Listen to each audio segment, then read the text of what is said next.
The galactic distress call. The vast emptiness of space seemed to mock Captain Zarleth as he stared out the viewport of his battered cruiser. The Arcanian's large, luminous eyes reflected the distant stars, each one a potential haven, yet none offering true safety. His antennae twitched nervously, picking up the anxious pheromones of his crew. "Status report," Zarleth demanded, his voice a low warble that carried the weight of too many defeats. His second-in-command, Vexera, approached with a datapad. Her exoskeleton clicked softly against the deck plates. "It's not good, Captain. The Grax have taken 3 more systems in the past solar cycle. Our outer colonies are falling faster than we can evacuate them." Zarleth's mandibles clicked in frustration. The Grax, a race of silicon-based lifeforms with an insatiable hunger for organic worlds, had appeared on the galactic stage less than a decade ago. Since then, they had carved a bloody swath through Arcanian space, leaving barren, crystalline husks where once vibrant planets had thrived. "And the Galactic Council?" Zarleth asked, though he already knew the answer. Vexera's antennae drooped. "Still debating, sir. They claim they need more time to assess the threat." "More time?" Zarleth spat. "While they debate, our people die." The captain turned back to the viewport, his mind racing. The Arcanians were a peaceful species, more interested in art and philosophy than warfare. Their few warships, like this cruiser, were hopelessly outmatched by the Grax's crystalline armada. "There must be someone who can help us," Zarleth muttered, more to himself than to his second-in-command. Vexera hesitated, her compound eyes flickering with an emotion Zarleth couldn't quite place. "There might be one option, sir, but it's dangerous, possibly suicidal." The captain's antennae perked up. "At this point, Vexera, I'm open to anything. What do you have in mind?" "The humans," she said, her voice barely above a whisper. Zarleth felt a chill run through his exoskeleton. The humans, a species so terrifying that the mere mention of their name could silence a room. They had appeared on the galactic stage centuries ago, initially welcomed as a promising new spacefaring race. But that welcome had turned to ash when the humans revealed their true nature. After suffering betrayals and exploitation at the hands of other galactic powers, the humans had unleashed a fury that shook the stars themselves. They had decimated their tormentors with weapons of unimaginable power, then retreated behind an impenetrable barrier at the edge of their space. For centuries, any ship that approached human territory simply vanished. "The humans," Zarleth repeated, tasting the forbidden word. "You can't be serious." Vexera's exoskeleton rippled in a shrug. "They're the only species with the technology and the ferocity to stand against the Grax. And they have no love for the Galactic Council. They might be willing to help us, if only despite the other powers." Zarleth chittered thoughtfully. It was madness, of course. Seeking help from the humans was like jumping into a supernova to escape a fire. And yet, what choice did they have? "Plot a course," he said finally. "We're going to human space." The next few days passed in a blur of tense silence and furtive preparations. Zarleth informed only his most trusted officers of their true destination. To the rest of the crew, this was just another desperate attempt to find allies against the Grax. As they approached the border of human space, Zarleth felt a growing sense of unease. The stars seemed different here, colder, more distant, or perhaps that was just his imagination. "We're nearing the outer marker, sir," Vexera reported. "No sign of human defenses yet, but our long-range sensors are acting strangely." Zarleth nodded. "Proceed with caution. Broadcast our message on all frequencies." The message was simple, a plea for help, an explanation of the Grax threat, and a promise of whatever payment the humans might demand. Zarleth had agonized over every word, knowing that their lives might depend on this first impression. For long moments, there was nothing but silence. Then, without warning, the cruiser's engines cut out. "What's happening?" Zarleth demanded, his antennae quivering. "Unknown, sir." Vexera's claws danced over her console, All systems are operational, but we've lost propulsion and navigation. We're drifting. A chill ran through the bridge. This was how it began, according to the stories. Ships would lose power, then vanish without a trace. Broadcast again, Zarleth ordered, fighting to keep his voice steady. Tell them we come in peace. Tell them. He was cut off by a blinding flash of light. When his vision cleared, Zarleth found himself staring at a sight that made his Himalamph run cold. A massive ship had appeared before them, dwarfing the Arcanian cruiser. Its hull was a deep, matte black that seemed to drink in the starlight. No visible weapons, no glowing engine ports, just an ominous, silent presence that radiated power. Arcanian vessel. A voice boomed through their comm systems, speaking perfect Arcanian. You have entered restricted space. State your purpose or be destroyed. Zarleth swallowed hard, his mandibles clicking nervously. This was it, the moment that would determine not just their fate, but the fate of his entire species. People of Earth, he began, using the human name for their homeworld. I am Captain Zarleth of the Arcanian Defense Force. We come seeking your help. Our worlds burn, our people die, and the galaxy stands idle. You alone have the power to save us. There was a long, agonizing silence. Zarleth could feel the eyes of his crew upon him, their fear and hope palpable. Finally, the human voice spoke again. Transmit your data. We will. Consider your request. As Vexera hurried to comply, Zarleth allowed himself a small flicker of hope. They hadn't been destroyed outright. Perhaps, just perhaps, the most feared species in the galaxy might become the saviors of his people. But as he stared at the looming human ship, Zarleth couldn't help but wonder, if the humans agreed to help, would the cure prove worse than the disease? First contact reestablished. The Arcanian cruiser hung motionless in space, dwarfed by the massive human vessel. Captain Zarleth's antennae twitched nervously as he awaited a response. The bridge was silent save for the soft hum of life support systems and the occasional nervous click of mandibles. Data transmission complete, Vexera reported, her voice barely above a whisper. No response yet from the human ship. Zarleth nodded, his compound eyes fixed on the view screen. The human vessel was unlike anything he had ever seen, a perfect black that seemed to absorb light rather than reflect it. No visible seams, no discernible technology. It was as alien as the silicon-based Grax, yet infinitely more terrifying. Hours crept by, each moment stretching into an eternity. The crew took turns resting, but Zarleth remained on the bridge, unwilling to leave his post. As the ship's chronometer ticked over to mark a full planetary rotation, a voice crackled over the comm system. Arcanian vessel. The human voice said, its tone neutral and unreadable. Your request has been considered.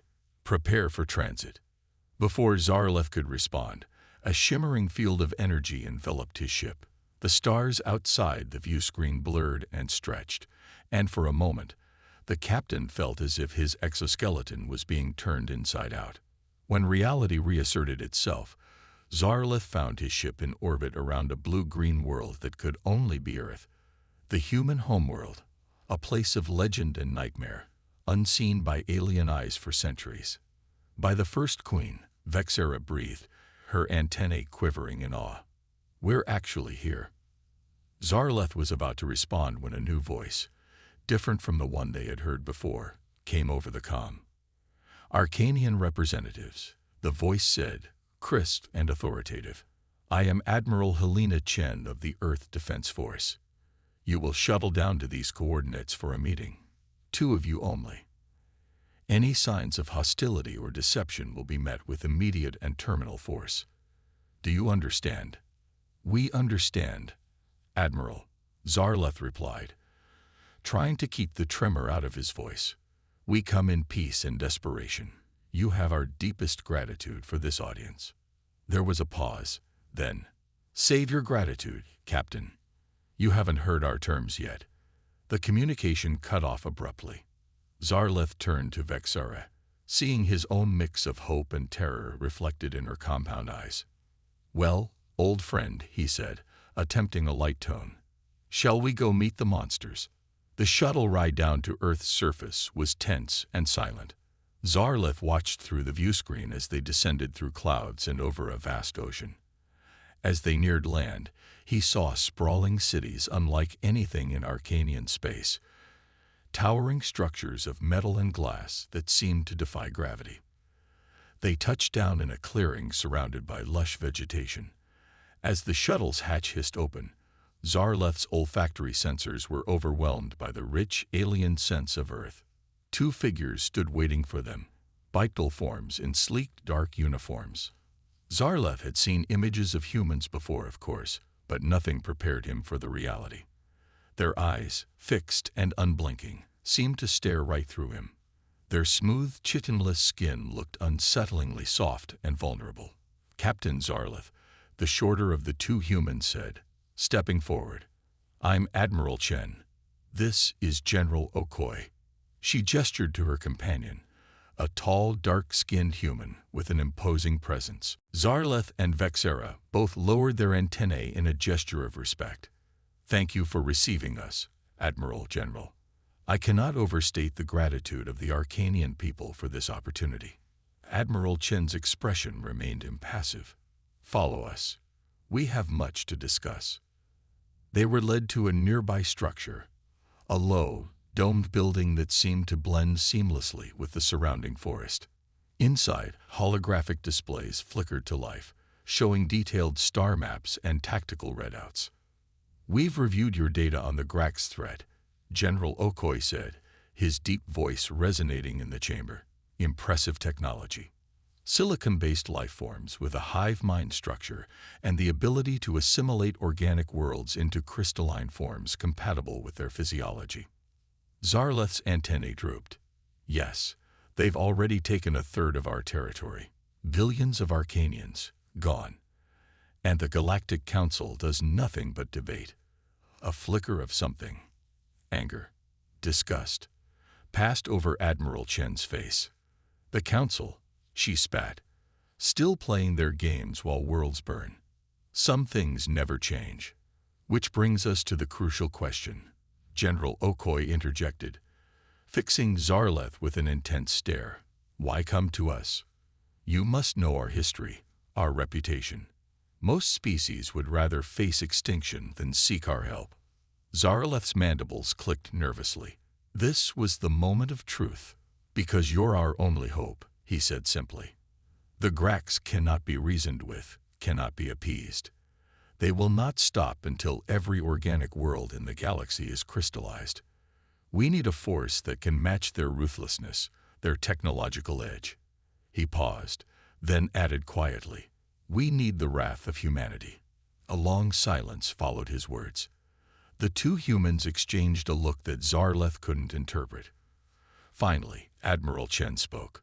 "You have no idea what you're asking for, Captain. The galaxy feared us for good reason. If we intervene, it won't just be against the Grax.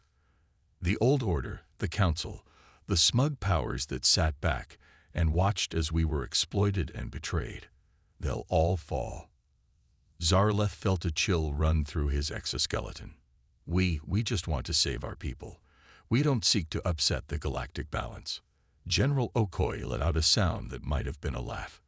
"The balance is already upset, my chidness friend. The Grax have seen to that. The question is, are you prepared for what comes after? A galaxy where humanity is once again a major player."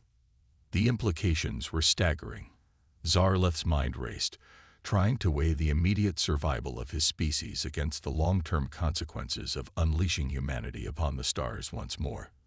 What would be your terms?" he asked hesitantly. Admiral Chen's lips curled into a smile that sent a shiver down Zarleth's spine. "Oh, Captain, let's discuss what humanity requires in exchange for saving your civilization." As the negotiations began in earnest, Zarleth couldn't shake the feeling that he had just opened a door that could never be closed. The humans were willing to help, yes, but at what cost? And as he looked into their alien eyes, burning with an intensity he had never seen in any species. He wondered if he had just saved his people from one threat only to expose them to something far more terrifying. The fate of the Arcanians, and perhaps the entire galaxy, now hung in the balance.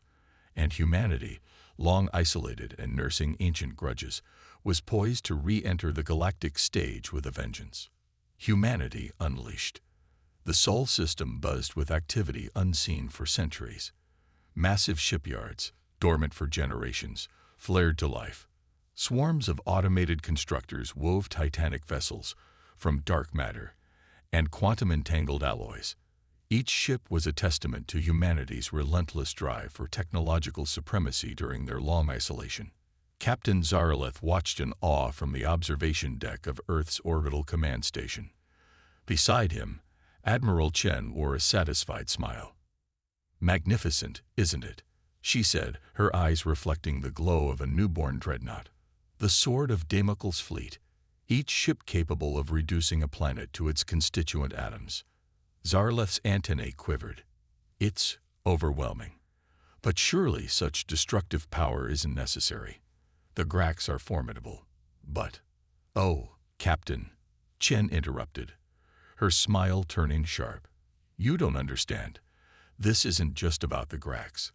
This is humanity's return to the galactic stage. We're not just going to defeat your enemies. We're going to reshape the cosmos." A chill ran through Zarleth's exoskeleton. What had he unleashed?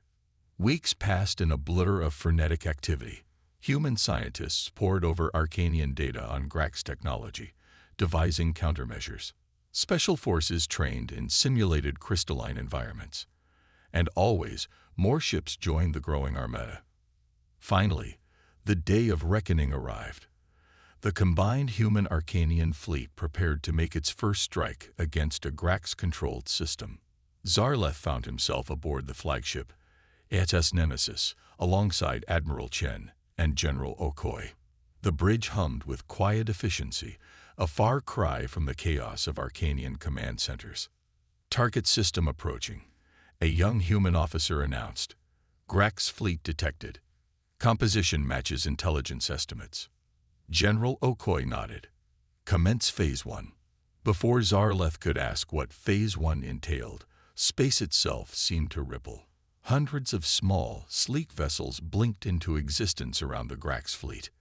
"Quantum ghost drones," Admiral Chen explained, noting Zarleth's confusion. "Unmanned ships that exist in a state of quantum superposition, undetectable until they materialize." The drones swarmed the surprised Grax ships, their weapons emitting beams of coherent dark matter that sliced through crystalline hulls like paper. In moments, a third of the enemy fleet was reduced to glittering debris. But the Grax were quick to respond. Their remaining ships clustered together, forming a massive crystalline structure that pulsed with energy. Beams of searing light lanced out, vaporizing drones by the dozens. "Impressive adaptation," General Okoye mused. "They're networked into a singular entity, amplifying their power. Time for Phase 2, I think." At his word, previously unseen emitters on the human capital ships flared to life. Space around the Grax fleet distorted, twisting in impossible ways. "Metric manipulation fields," Admiral Chen said, her voice tinged with pride.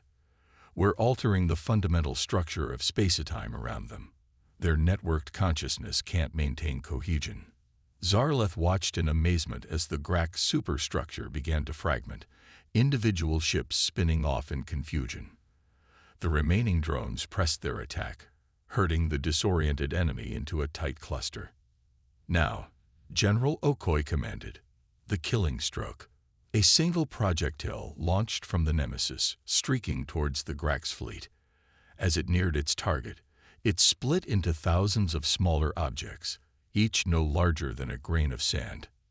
"Nanite swarm," Admiral Chen explained, "programmed to disassemble Grax tech at the molecular level and repurpose it."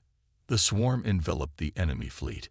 Zarleth watched in horrified fascination as the mighty Grax ships seemed to dissolve, transformed into a glittering cloud that pulsed with a strange ethereal light. "What? What's happening to them?" he asked, his voice barely a whisper. General Okoy's expression was grim. "We're rewriting their base code, turning their own adaptive nature against them. Those nanites are transforming the Grax into a new form of computronium, slave to our command." Zarleth felt his legs grow weak. The entire battle had lasted less than an hour, and a significant Grax fleet had been not just defeated, but utterly subsumed. "This," he chittered, struggling to find words, "this goes beyond mere victory. You've unmade them at the most fundamental level." Admiral Chen turned to him, her eyes blazing with an intensity that made Zarleth want to shrink away. "Exactly, Captain. This is the price of human intervention. We don't just win wars. We rewrite reality itself to suit our purposes." As the newly formed computronium cloud took shape into sleek, deadly forms under human control, Zarleth realized the true magnitude of what he had set in motion. Humanity wasn't just fighting the Grax. They were reshaping the very nature of the conflict, of life, of existence itself. The next phases of the war unfolded with terrifying speed and efficiency. System after system fell, or rather was transformed, under the relentless human assault. The Grax, for all their adaptive capabilities, found themselves outmatched at every turn. Arcanian refugees streamed back to their liberated homeworlds, only to find them transformed. Where once there were crystalline wastelands, now there were thriving ecosystems, rebuilt and enhanced by human terraforming technology. But it wasn't just Arcanian space that felt the impact of humanity's return. Other galactic powers watched in growing alarm as the human sphere of influence expanded. The Galactic Council, long dormant in the face of the Grax threat, now scrambled to respond to this new shift in the balance of power. As Zarleth stood on the surface of his restored homeworld, watching the sun set over a skyline both familiar and alien, he was approached by a somber-looking Vexera. "Captain," she said, her antennae drooping, "word from the front lines. The humans, they're not stopping with the Grax-controlled systems. They're pushing into neutral space, securing their borders, they say." Zarleth felt a weight settle in his thorax. "And the Council?" "In chaos. Some are calling for immediate action against the humans. Others are seeking to curry favor, offering resources, territories." The Arcanian captain gazed up at the darkening sky, where the first stars were becoming visible. Among them, he knew, humanity's fleets were reshaping the very fabric of galactic society. "What have we done, Vexera?" he whispered. "We sought saviors and unleashed conquerors." His second-in-command was quiet for a long moment. "Perhaps," she finally said, "but can you truly say our galaxy was better before? Stagnant, corrupt, willing to sacrifice entire species to maintain the status quo?" Zarleth had no answer. As night fell on the reborn Arcanian homeworld, he could only wonder what new dawn awaited the galaxy under humanity's ascendant star. The war against the Grax was all but won. But the true test, the forging of a new galactic order under human dominion, was only just beginning. The tide turns. The war room of the HSS Nemesis hummed with activity as holographic displays flickered with real-time battle data from across the galaxy.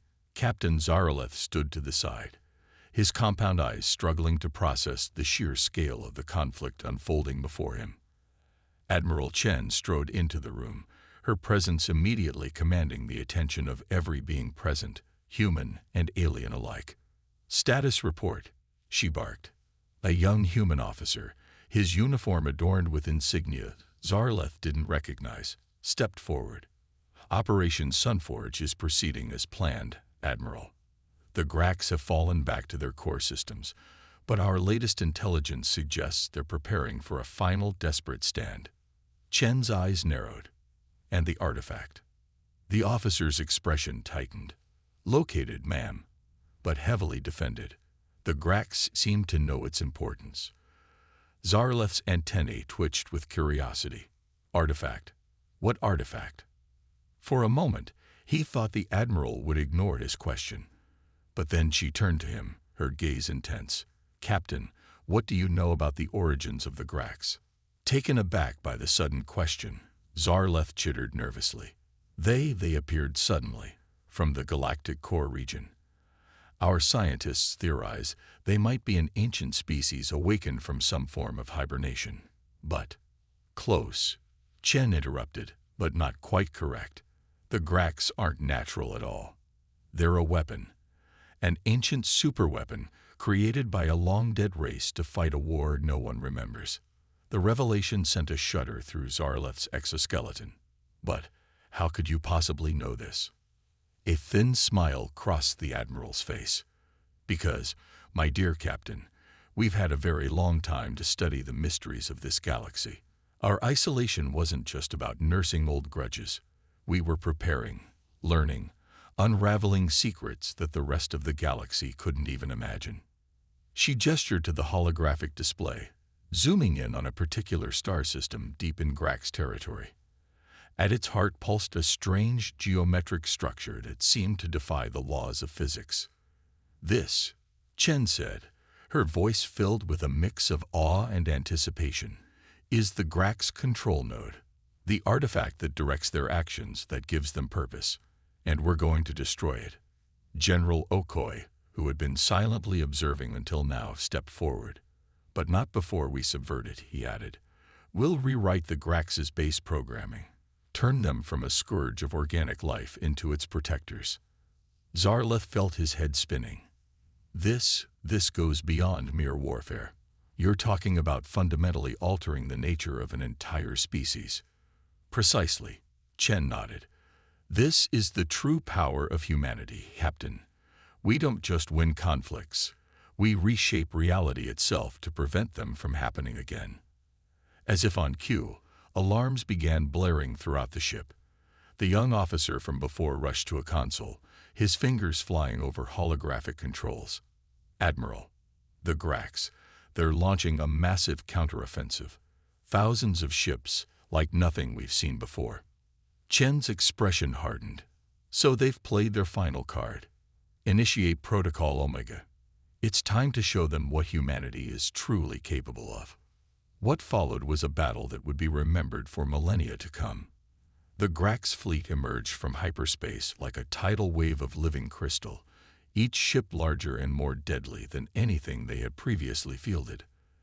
They fell upon the human forces with a ferocity born of desperation, their weapons capable of cracking planets. But humanity was ready. From the flagship Nemesis, Admiral Chen gave a single command: activate the Harmony Grid. Across human-controlled space, massive structures that had been mistaken for defensive installations suddenly lit up. Beams of coruscating energy linked them together, forming a vast, galactic-scale network. What you're witnessing, Chen explained to an awestruck Zarleth, is the culmination of centuries of research into the fundamental forces of the universe. The Harmony Grid allows us to synchronize our actions across vast distances, to coordinate with perfect efficiency, and to tap into energies most species can't even detect. The effect on the battle was immediate and devastating. Human ships moved with impossible precision, their actions perfectly coordinated across light years of space. Weapons fire from dozens of systems converged on single targets, overwhelming even the Grax's formidable defenses. But the true power of the Harmony Grid became apparent when the human fleet began to change. Ships merged and separated, reconfiguring themselves in real time to adapt to the flow of battle. At times, entire squadrons seemed to phase out of normal space, reappearing behind enemy lines or fusing into gestalt entities of terrifying power. My God, Zarleth whispered, his scientist's mind reeling at the implications. You've transcended the boundaries between biology and technology, between individual and collective. Okoi nodded gravely.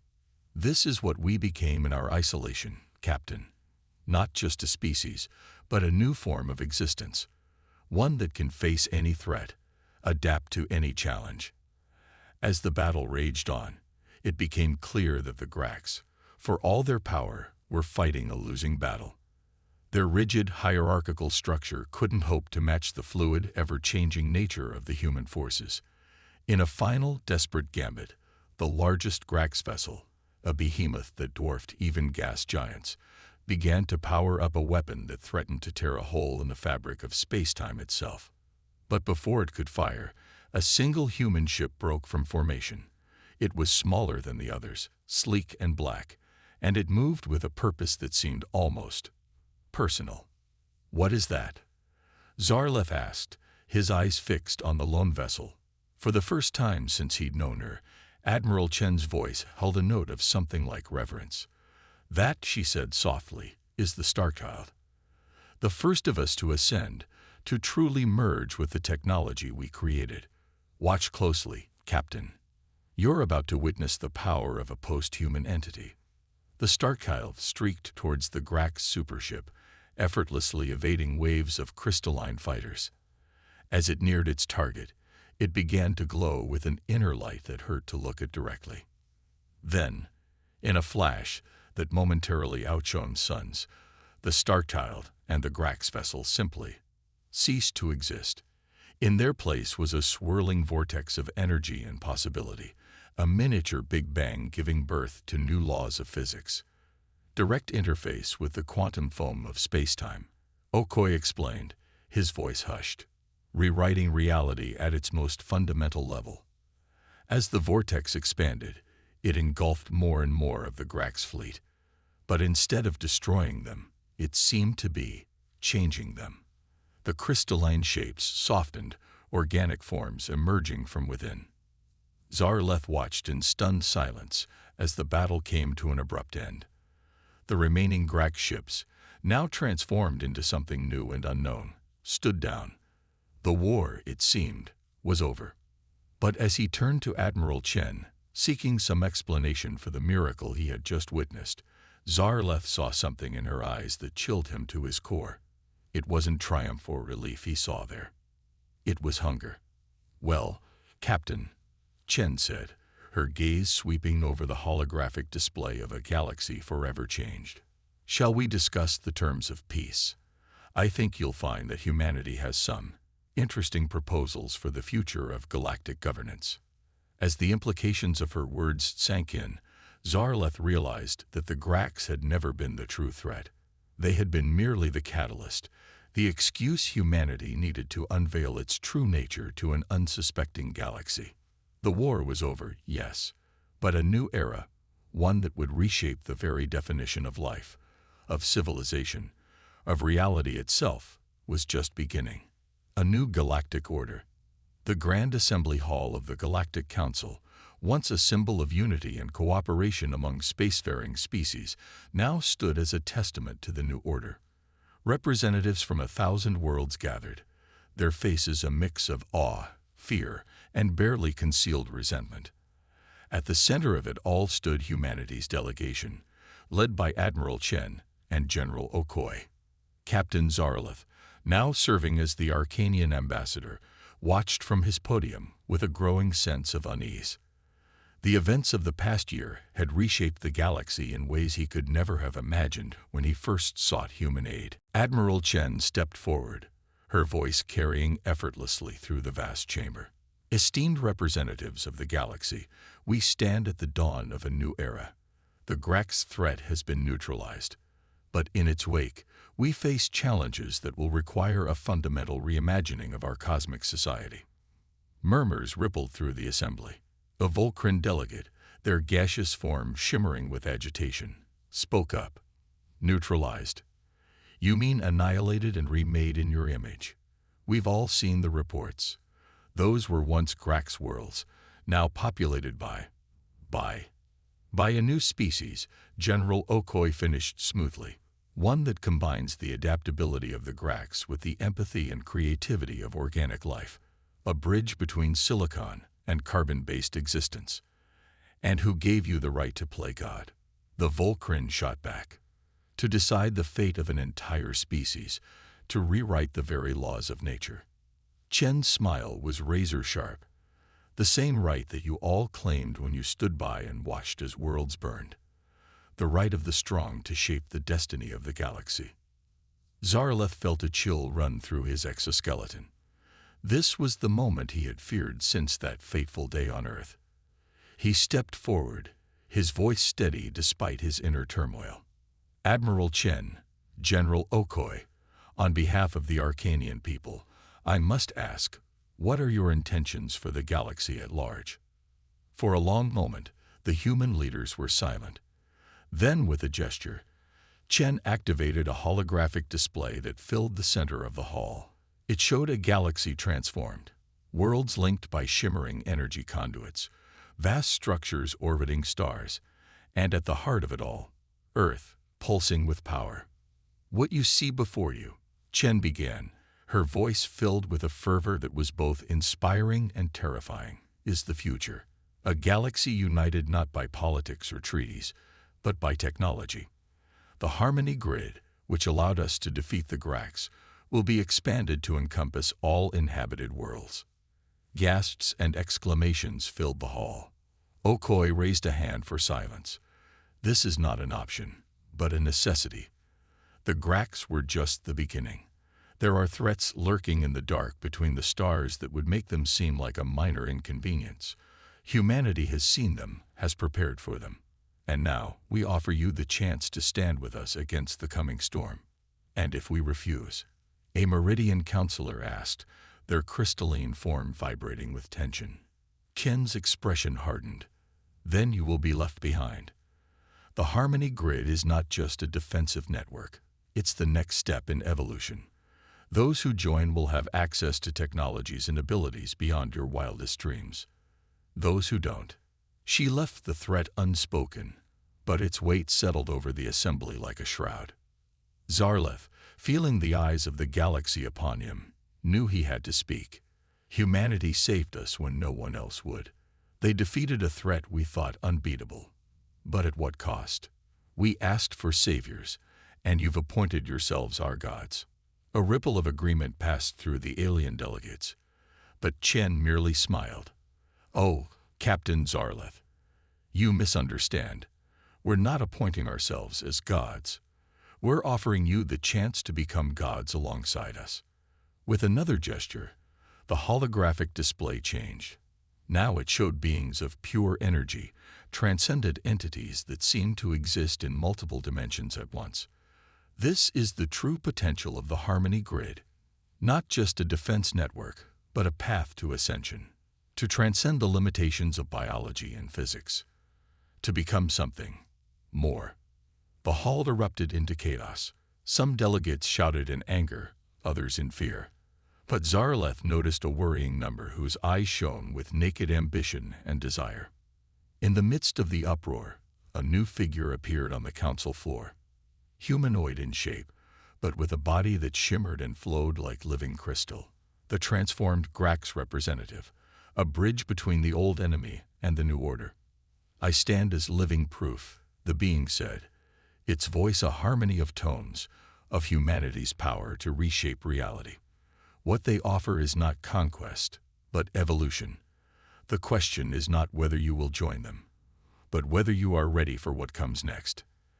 As the arguments raged on, alliances shifting and reforming in real time, Zarleth found himself face to face with Admiral Chen. "You knew," he said quietly. "From the moment we came to Earth, you knew it would end like this." Chen nodded, her eyes filled with an ancient wisdom. "The Grax were a test, Captain, a crucible to forge a new galactic order, one capable of facing the true threats that lie ahead." "And what are these threats?" Zarleth asked, dreading the answer. The Admiral's gaze turned distant. "There are layers to reality, Captain. Dimensions beyond our own. And in some of them, well, let's just say that the Grax would seem like a welcome alternative. We've been preparing for millennia. And now, the next phase begins." As if on cue, a shudder passed through the station. Outside the vast windows of the assembly hall, space itself seemed to ripple and tear. A massive structure began to phase into existence, a construct of impossible geometries and pulsing energy that dwarfed even the largest spacecraft. "Behold," Chen announced to the stunned assembly, "the Nexus, the first of many transdimensional gateways that will secure our place not just in this galaxy, but in the multiverse itself. Zarleth stared at the impossible structure, his scientist's mind reeling at the implications. In that moment, he understood that the galaxy, no, the universe, he had known was gone forever. Whether this new age would be a utopia of transcendent beings or a dystopia ruled by post-human gods remained to be seen. As the Nexus flared to life, bathing the assembly in otherworldly light, Zarleth remembered his desperate plea to the humans. So long ago, they had answered yes, but their answer had reshaped the very fabric of existence. The Grax were defeated. The galaxy was saved. But as the first tendrils of transdimensional energy reached out from the Nexus, Zarleth couldn't help but wonder. At what cost, and what new challenges awaited them beyond the boundaries of their own reality? As humanity led the galaxy into an uncertain future, one thing was clear. The era of singular species and isolated worlds was over. A new cosmic order was dawning with humanity at its helm, guiding the destiny of not just one universe, but potentially infinite realities. The story of the galaxy, of existence itself, was about to enter a chapter unlike any other. And it all began with a desperate plea from a dying race, answered by a humanity that had transcended the very concept of humanity itself. The humans had answered, and the universe would never be the same.